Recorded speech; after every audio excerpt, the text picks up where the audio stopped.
lauksime. Tai Vaida. Labai gerai. Gerai, ačiū labai.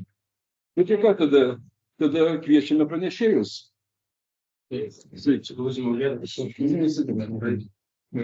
Prašom, Vaida. Tada kamputę atsistosiu, kad man patogu būtent taip. Tai sveiki, mėly kolegos, malonu matyti, seniai buvau. Tai jau nepristatė, tai neprisistatinėsiu. Žodžiu, šiandien aš jums noriu pristatyti savo darbą, tiksliau ne savo, bet mūsų visų Ignalinos atominės elektrinės darbą. Tai yra giluminio radioaktyvių atliekų atliekyno vietos Lietuvoje atrankos procesą.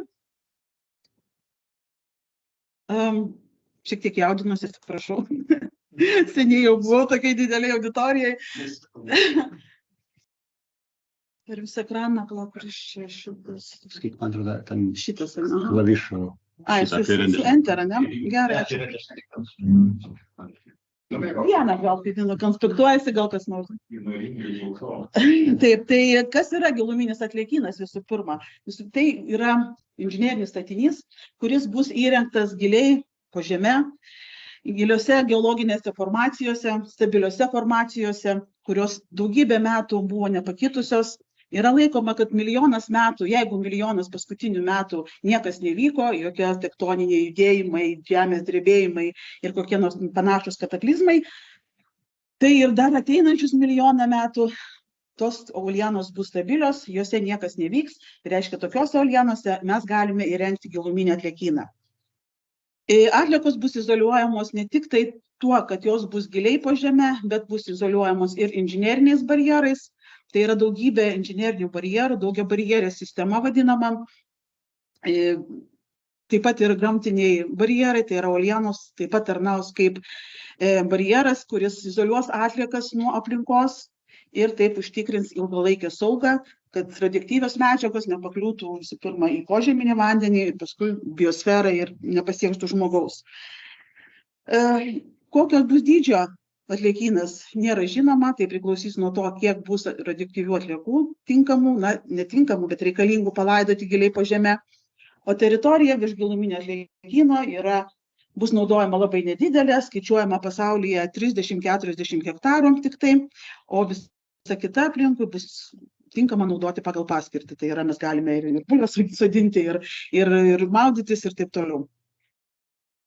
Na ir tokia jums pateikiama infrastruktūros schema, čia yra, mes pasiskolinam iš Šveicarijos, Nagros šitą schemutę ir matote, žeminė infrastruktūra yra labai nedidelė, ją sudarys komunikacijos centras, administracinis pastatas, valgykla, saugos kažkokie tai pastatai ir šalia prieigos šachtos, tam, kad žmonės, darbuotojai galėtų pakliūti į požemį, kad būtų atliekos transportuojamos į giluminį atliekyną ir be abejo visi inžineriniai sprendiniai, tai ventiliacija, elektros ir vandens padavimas ir taip toliau. Ir toliau po žeme mes turime dvi tokias, galima sakyti, dalis. Viena yra aukšto aktyvumo atliekų padėjimo tuneliai. Ir kitoje pusėje panaudoto branduolinio kuro padėjimo tuneliai. O per vidurį yra logistikos tuneliai. Na, tai logistikos, tai čia ne tik logistikos, bet ir žmonėms persirengti vietos ir moksliniams tyrimams tai padaryti. Tokiuose struktūrose, tokiuose statiniuose, moksliniai tyrimai susiję ne tik su geologija. Visų pirma, aišku, su geologija, tai įvairiausi tyrimai atliekami. Tačiau bus atliekami ir tyrimai susiję su radioaktyviom atliekom, kaip jos ten elgsis po žeme, kaip jos reaguos, nereaguos, taip pat ir atliekami tyrimai susiję ir su mikrobiologinė veikla, dujų išskirimas ir dujų migracija. Na, čia mokslininkams iš tikrųjų neišsemiamos galimybės atlikti tyrimus ir tiesiog in situ geologinius ypač tyrimus yra labai svarbu ir labai įdomu. Taip, jau minėjau, tai daugiabarjerė sistema, kur vienas inžinerinis barjeras palaiko kitą inžinerinį barjerą. Jų yra ne vienas ir inžineriniai barjerai turi būti suprojektuoti ir padaryti taip, kad jie papildytų vienas kitą sustiprintų, kad jų medžiagos turi būti parenkamos tokios, kad jos nekontaktuotų viena su kita, nereaguotų ir taip pat nereaguotų su talpinančiomis uolienomis, kad nevyktų kažkokios neįtikėtos reakcijos ir taip būtų, žodžiu, užtikrinama sauga. Kitaip sakant, jeigu taip atsitiktų, kad inžinerinis barjeras vienas kažkuris tai sugestų, sutrūktų, deformuotųsi, kad pasklindančios radioaktyvios medžiagos, kiti barjerai sulaikytų radioaktyvias medžiagas ir neleistų jiems toliau migruoti. Atliekos laikomos specialiuose konteineriuose ir konteineriai yra uždaromi, įdedami į jau mano rodytas šachtas, dar bus vienas paveiksliukas analogiškas, todėl šiek tiek perjungsiu greičiau. Taip. Tai aukšto aktyvumo atliekos, kai matote, dedamos tokius geltonus konteinerius, jie nebūtinai turi būti geltonai, čia tik tai geltoni. Konteineriai, aišku, nėra tokie, kaip ten, sakykime, alaus bačkos, ten yra ir cemento daug, ir įvairiausių kitų sustiprinimų, storos sienelės. Atliekos supresuojamos, patalpinamos ir dedamos į tokius kvadratinius konteinerius, kurie yra prieš tai, kol pradedami naudoti, yra išbandomi. Išbandomi įvairiai, yra metami iš didelio aukščio, ant jų metami dideli svoriai, įmetami į laužą, deginami ir pažiūrima, kad tie būtų atlaikytų visas šitos poveikius, kad nesideformuotų. Ir tie konteineriai statomi į tunelius ir kai tuneliai pilnai užsipildo šitais dideliais kvadratiniais konteineriais, tuneliai yra užsandarinami. Pagrindinė medžiaga tai yra bentonitas, tai yra brinkstanti medžiaga, tam, kad visas tuštumos būtų pilnai užpildytos, medžiagos išbrinksta, kad nebūtų tuštumų, negalėtų keliauti vanduo ir žodžiu, sustiprintų taip pat inžinerinius barjerus, kaip vienas iš papildomų inžinerinių barjerų. Taigi tie konteineriai, tos šachtos, tuneliai, kurie irgi yra sutvirtinti, nėra grina uoliena, o sutvirtinti cementu, ir visi jie yra inžineriniai barjerai. Na ir kitoj pusėje turime šiek tiek pagal paveiksliuką, matote, ilgesnius tunelius, dėl to, kad mes turime panaudotą branduolinį kūrą, kūro rinkles, kurios talpinamos jau šiek tiek į kitokius konteinerius, ilgus, mažesnės skersmens. Sudedamos rinklės, dedamos į konteinerį, vėlgi tai yra konteineriai sustiprinti, tvirti, plieniniai, užpildomi betonu. Tarkim, Skandinavijos šalis pasirinko varinius konteinerius, tai čia vėlgi kaip jau mes sugalvosim. Ir tie konteineriai apvalūs įstumiami į šachtas ir analogiškai kaip su aukšto aktyvumo radioaktyviom atliekom yra sandarinami tom visom medžiagom, mano minėtom. Taip, ir kada jau mes patalpinsim visas atliekas, visos prieigos šachtos, visos šachtos, kurios yra po žeme, bus užpildytos užpildų. Tai bus ir cementas, ir bentonitas, ir tas pačios uolienos, kurios bus iškastos kasant šachtas, jos bus sumaišytas su visom tom statybinėm medžiagom ir užpildoma. Viskas užsandarinama, kad nebūtų prieigos prie radioaktyvių atliekų. Tai čia bus tada kažkada, kai mes jau pilnai visas atliekas padėsime į giluminį atliekyną. Žodžiu, galimybės pasiekti žmogui, prieiti, pasiimti, panaudoti praktiškai nėra. Taip, ir ką mes turime, ką mes dėsime, tai mes visų pirma panaudotas branduolinis kūras, pačios sudėtingiausios ir pavojingiausios radioaktyvios atliekos, tai turime beveik 2,5 tūkstančio tonų, turime grafitą, metalą, serpentinitą ir daug visokiausių dalykų. Turime 154 tonas panaudotų jonizuojančios spinduliuotės šaltinių. Štai vietoj noriu paminėti, kad tai nėra branduolinės energetikos produktas, tai yra šaltiniai atvežti ir saugomi dabar atominėje elektrinėje iš medicinos įstaigų, iš mokslo, laboratorijų įvairiausių, jos yra dabar kaupiami saugyklose.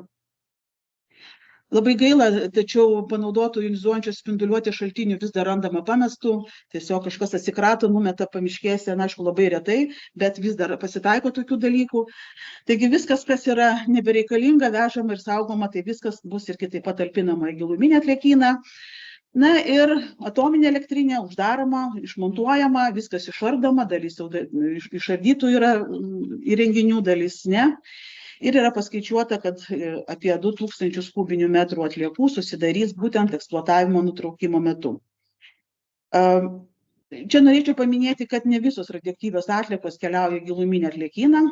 Kiekviena šalis turi savo klasifikacijas, paremtos Tatenos rekomendacijomis, skirsto atliekas pagal jų aktyvumą ir vyraujančius izotopus.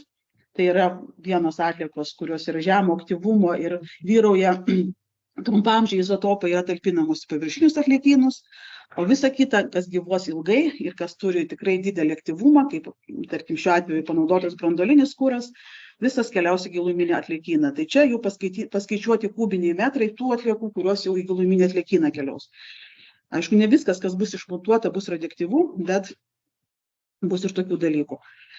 Dar norėčiau paminėti, kad išmontuojant atominę elektrinę labai saugiai, nesaugiai, bet labai atsargiai ir atsakingai yra tikrinamas kiekvienas metalo gabalas, kiekvienas kažkokia įrangos detalė ar kažkas. Tai ta prasme, kad dozimetristai eina ir kiekvieną centimetrą patikrina, ar tikrai radioaktyvu ar ne. Ir tada jau skirsto, į kurią bačką dėti tas atliekas. Todėl vienas iš pagrindinių radioaktyvių atliekų tvarkymo principų yra, kad kuo mažiau jų būtų. Tai yra labai svarbu, kad kuo mažiau mums reikėtų dėti tų atliekų, nes galima viską išmontuoti ir sumesti vieną krūvą dėja. Taip, tai mes pradėjom tyrimus, pagaliau priėjom prie geologijos. Taip, tai potencialios formacijos ieškomos, tyriamos remiantis Tatenos rekomendacijomis ir mums labai pasisekė, kad yra milžiniška jau pasaulinė patirtis, nesam pirmieji. Tai pasaulinė patirtis jau bemaž 40 metų yra, žmonės svarsto, ką daryti su radioaktyviom atliekom. Kai prasidėjo branduolinė era, visiems buvo labai džiugu ir viskas buvo labai faina, tačiau staiga sužinojo, kad vis dėlto yra radioaktyvios atliekos ir mes jų taip nenumesim kažkur pamiškiai. Ir pradėjo tyrimus, pirmiausia svarstymus, ką reikia daryti. Tai štai vietoje įdomu tai, kad buvo visokiausių fantastinių dalykų, kaip išmesti kosmosą, ten išmesti į vandenynų giliausias įdubas ir ten tegu sėdi. Vienas iš tokių įdomesnių į subdukcijos zoną padėti, kad nuvažiuotų viskas į mantiją ir ten išsilydytų. Deja, vis dėlto tai yra fantastika, galima kurti filmus, tačiau realybėje neįmanoma įgyvendinti ir tikrai nesaugu. Įsivaizduokit vandenyne, ten paskui viskas išplauks, tai neįsivaizduoju. Na ir mokslininkai priėjo prie tos pagrindinės dabartinės minties, kad vienintelis tvarus, vienintelis įmanomas, tai yra giliai padėti po žeme, tai yra įrengti giluminį atliekyną. Todėl čia pirmiausias yra svarbiausias dalykas yra geologiniai kriterijai. Jie parengti pagal tai, kaip mes, irgi vėlgi remiamės pasaulinę patirtim.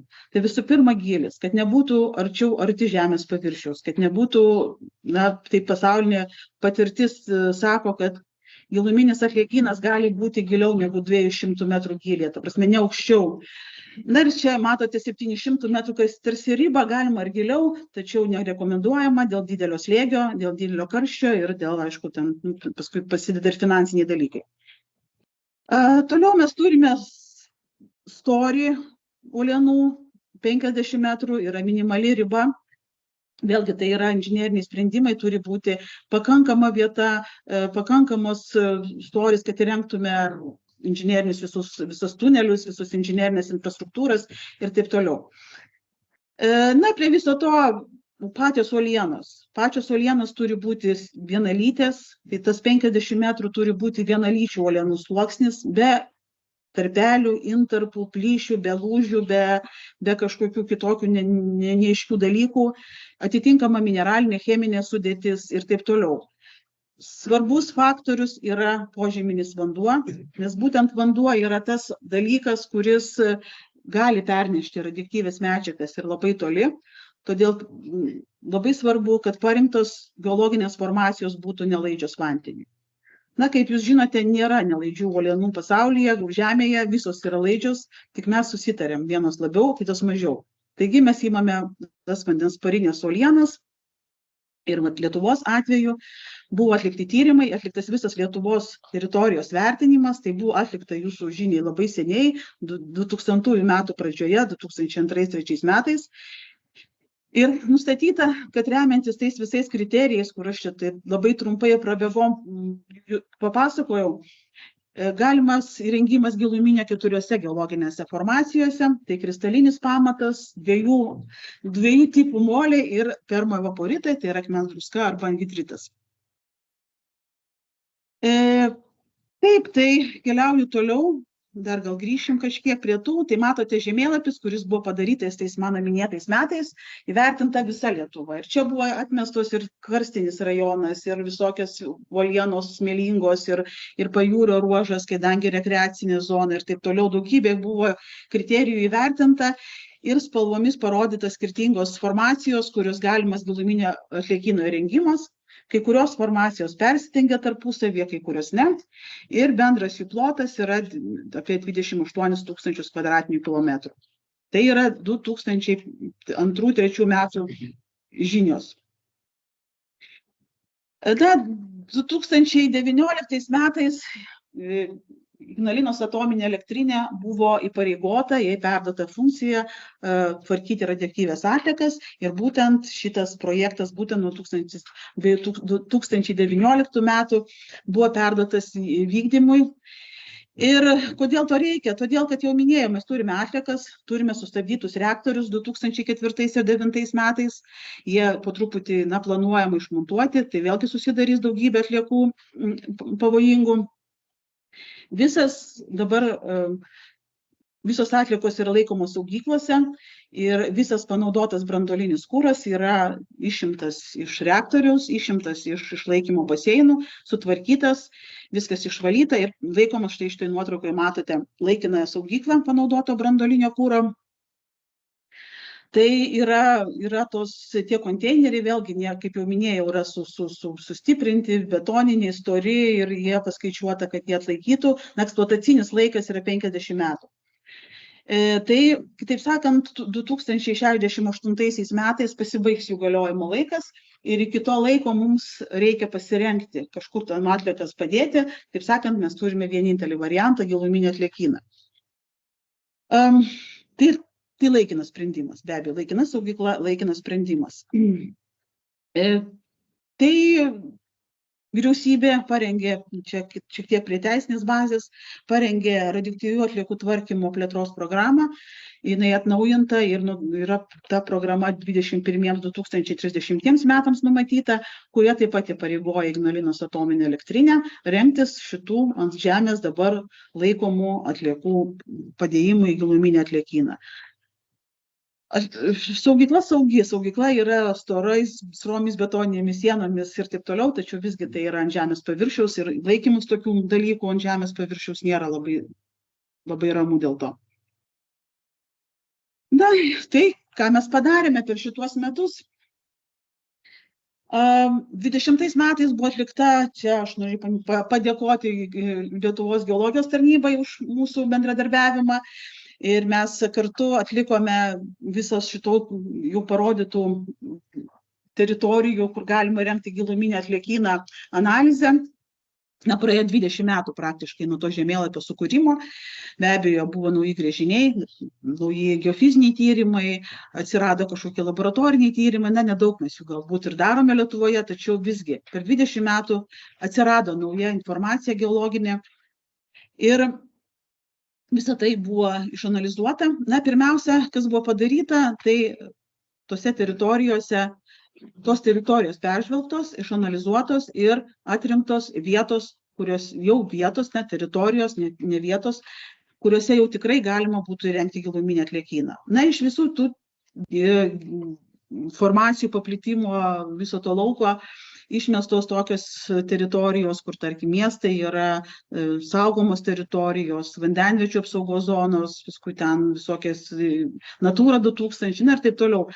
Pagrinde remiantis antžeminė infrastruktūra, nes iš tikrųjų turime daug, tarkim, saugomų teritorijų, kur mes tikrai jų neliesime ir ten giluminio atliekynų ar kažko panašaus nerengsime. Ir buvo nustatyta, kad šitoj visai teritorijai 110 yra potencialių teritorijų. Matote, juodais kvadračiukais, gražiai nupaišyta. Ir toliau tos vietos, tos teritorijos analizuojamos ir pirmiausia, į ką žvelgiama, tai yra ilgalaikė sauga ir vertinama visi kriterijai. Su ilgalaikė sauga pirmiausia susijusi geologija. Jeigu geologija yra tinkama, mes turėsime saugų atliekyną. Tai geologiniai kriterijai yra visi išanalizuoti ir analizuojami toliau. Taip, tai ne tik gylis, storis, dar kartą pasikartosiu, tai yra ir uolienų vientisumas, ir tektoninis stabilumas, ir kad nebūtų procesų vykstančių, kad nebūtų požeminio vandens, kad požeminiai vandenys, kurie yra, tarkim, po ar virš potencialios formacijos, kad jų srautas nebūtų kylantis į viršų, kad nebūtų naudingų iškasenų telkinių. Svarbios labai yra ir inžinerinės, geologinės savybės, ką mes mažai žinome, nes daugybė tyrimų atliekama yra žemės paviršiuje, viršutiniuose sluoksniuose.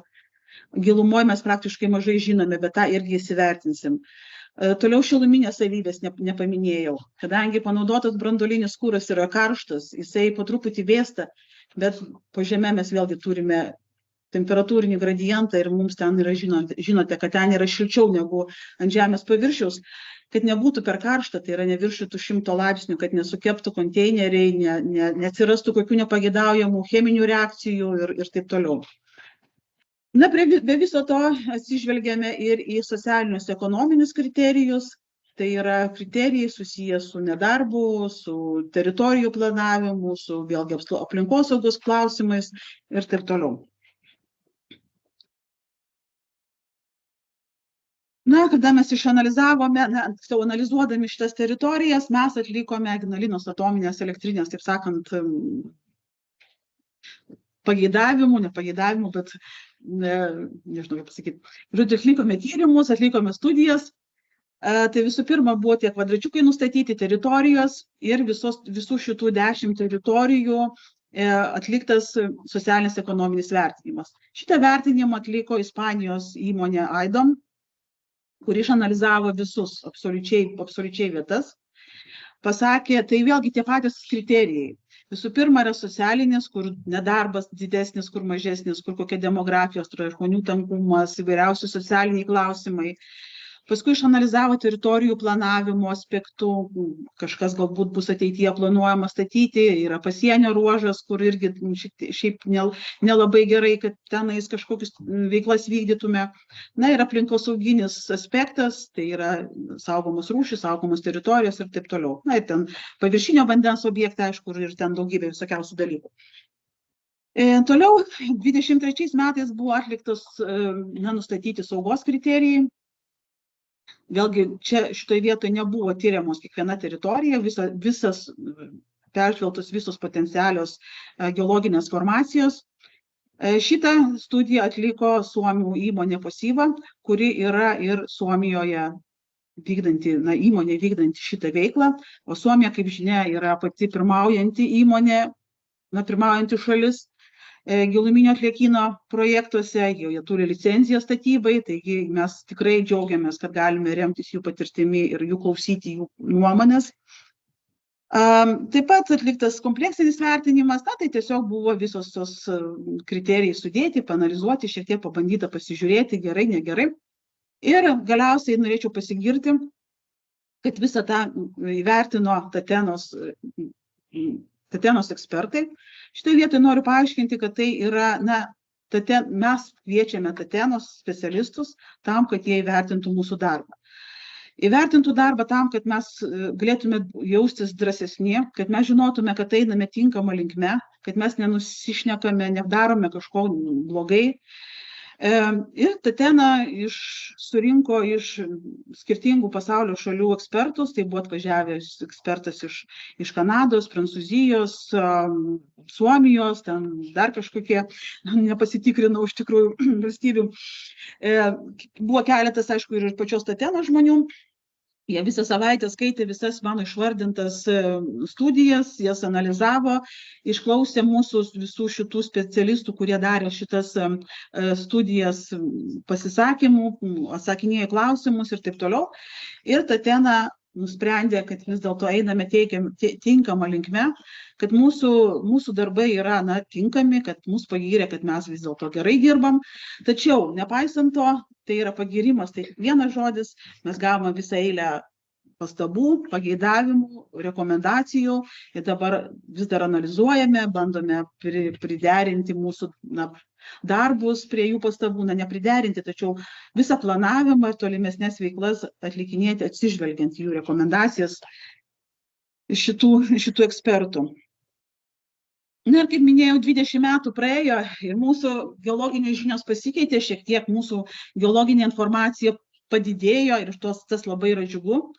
Todėl peržiūrėjus visas tas teritorijas, kurios buvo numatytos kaip tinkamos, pasirodė, kad yra teritorijų, kurios netitinka geologinių kriterijų niekaip. Tai yra buvo lūžiai, kurių anksčiau mes nematėme, galbūt jie buvo nupaišyti, bet jie nebuvo dokumentuoti, nebuvo nustatyti prietaisais, ta prasme, nebuvo įrodymų. Atsirado vietų, kur iš tiesų tos geologinės formacijos netgi nėra. Kažkur jinai yra, bet per plona, ar kažkur tai yra, bet per daug smėlinga. Taip pat buvo tokia teritorija, kurioje buvo atrastas helio ir radono anomalija.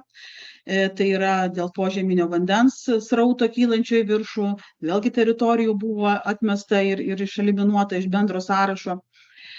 Ir iš 110 teritorijų mes turime dabar tik 77.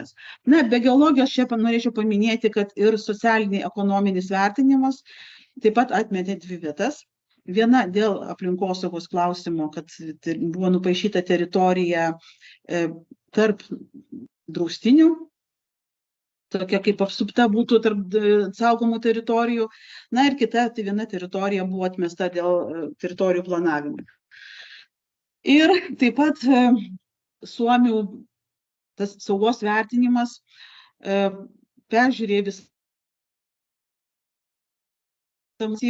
Ekspertai padarė preliminarius skaičiavimus ir surašė mums rekomendacijas, kurių buvo viena iš tų, kad permo uolienos nėra tinkamos. Mūsų tas, ką mes turime bent jau Lietuvoje, nėra tinkamos, nėra pakankamai žinių visų pirma ir tos pačios žinios rodo, kad mes negalėsime užtikrinti ilgalaikės saugos, jeigu giluminę atliekyną įrenginėsime evaporituose. Ir rekomendavo tiesiog atsisakyti. Mes galim neatsisakyti, mes galim padėti ateičiai. Jeigu kartais pasirodytų, kad nieko geresnio nėra, galėsime grįžti. Tačiau šiuo metu nėra svarstoma šita formacija. Deja, tik tai viena teritorija buvo su permu, kur vien tik permas, kaip matėte, kai kurios formacijos persidengia, tai permo buvo tik viena teritorija ir bendroji sumoje gavosi, kad mes turime 77 teritorijas ir jas mes dabar tik tai apie jas ir kalbame. Dėl įdomumo, kaip atrodo paplitimas mūsų teritorijų savivaldybėse yra daugiau, yra mažiau, yra teritorijų, kur tik tai truputėlį kampukas įlenda į vieną ar kitą savivaldybę. Didžiausia teritorija yra Šalčininkų rajone, 142 kvadratiniai kilometrai, mažiausia teritorija Zarasų rajone yra 11,2 kvadratinio kilometro. Dar nepaminėjau, kad mes vertiname tik tas teritorijas, kurios yra didesnės negu 10 kvadratinių kilometrų, nes mažesnės tiesiog nėra prasmės kiekvieno lopinėlio. Per mažai vietos tyrimams, per mažai vietos vertinimams ir netikslinga. Tai čia dėl įdomumo, jeigu kas kur gyvenate, kokiam rajone, galite pasižiūrėti, kol rodau. Taip, toliau, ką mes toliau turime daryti ir ką mes darome. Tai mūsų tikslas, aišku, ir suprantamas, yra pagrindinis surasti vietą, tinkamą vietą. Kaip pasauliniai mokslininkai sako, nėra geros vietos. Nėra geriausios vietos, nėra pačiausios, yra maksimaliai galima vieta, tinkama vieta ir tą tinkamą vietą reikia surasti. Ką mes darysime? Tirsime skirtingas uolienas, rengsime skirtingas koncepcijas skirtingose uolienose, vėl atlikinėsime saugos vertinimą. Šitoje vietoje noriu paminėti, kad giluminio atliekyno projektas yra tarsi, kaip jūs žinote, istorijos spiralė kartojasi. Tai giluminio atliekyno projektas irgi yra spiralė, kur mes vis iš naujo tą patį darome. Ne tą patį, mes vis naujai gauname informacijos, vis sužinome daugiau ir daugiau.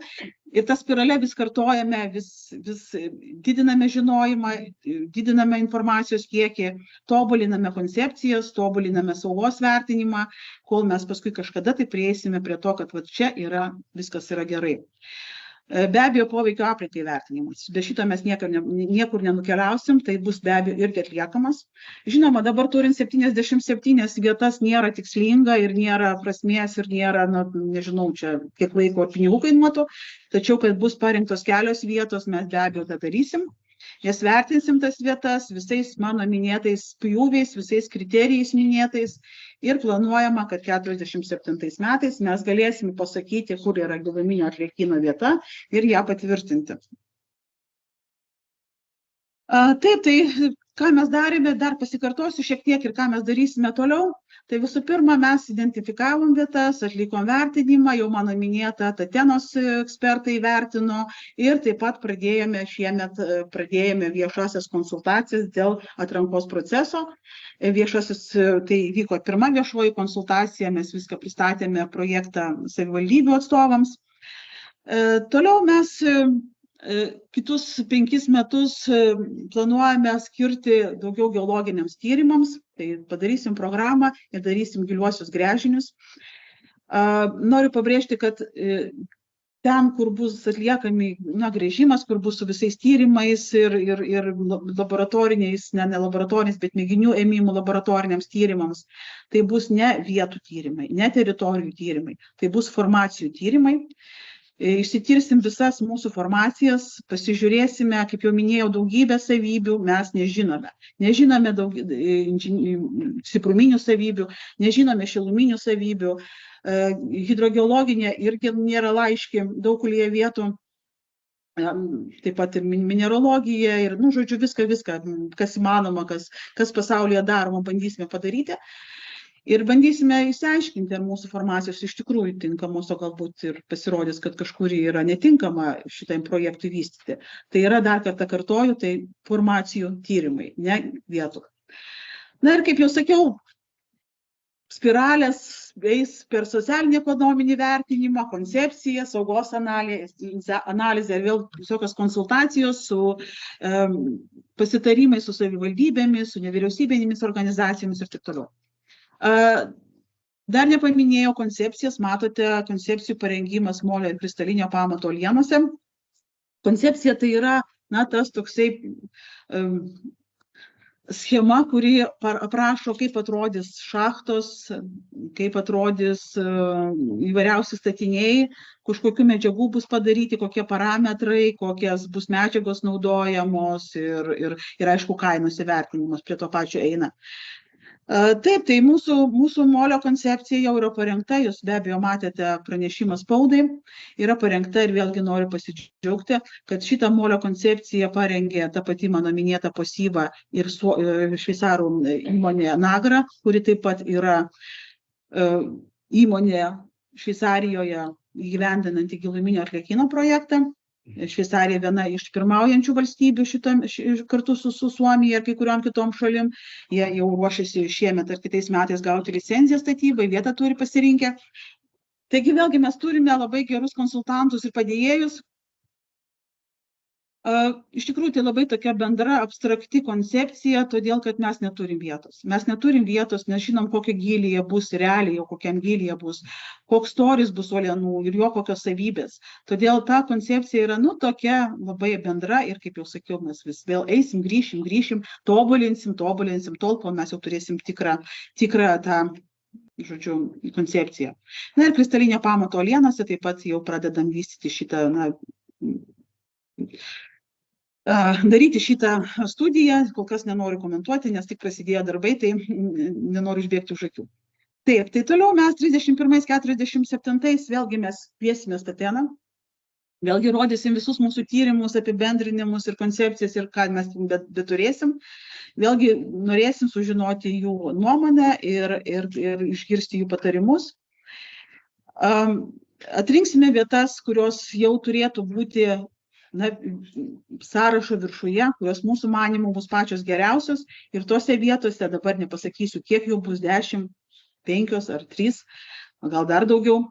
Tai tose vietose, jau konkrečiai tose vietose bus keliami gręžiniai ir tyrimai atliekami vėlgi visų įmanomų tyrimų, visi įmanomi tyrimai atliekami ir vėlgi uolienų, vandens ir taip toliau.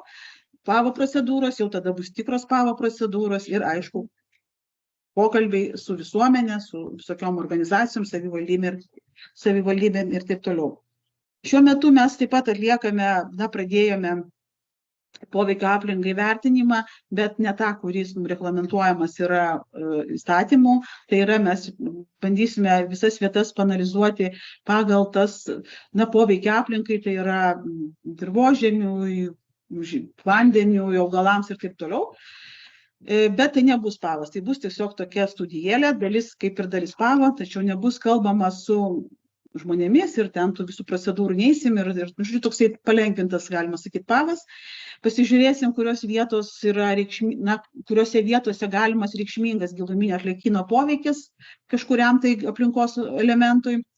Galbūt vėlgi tas pasakys, kad kažkurios vietos yra labai jautrios ir mes negalime tenais nieko daryti. Taigi bus neužilgo paskelbtas viešas pirkimas, prašom dalyvauti, kas užsiima šitą veiklą. Laukiam visų patarimų, pasiūlymų ir dalyvavimų. Na ir 47 mes turėsime, jau planuojam, kad mes tikrai jau tą vietą sakysim, kad čia yra giluminio atliekyno vieta. Na ir ačiū, tada aš gal ilgai neužlaikiau. Ačiū.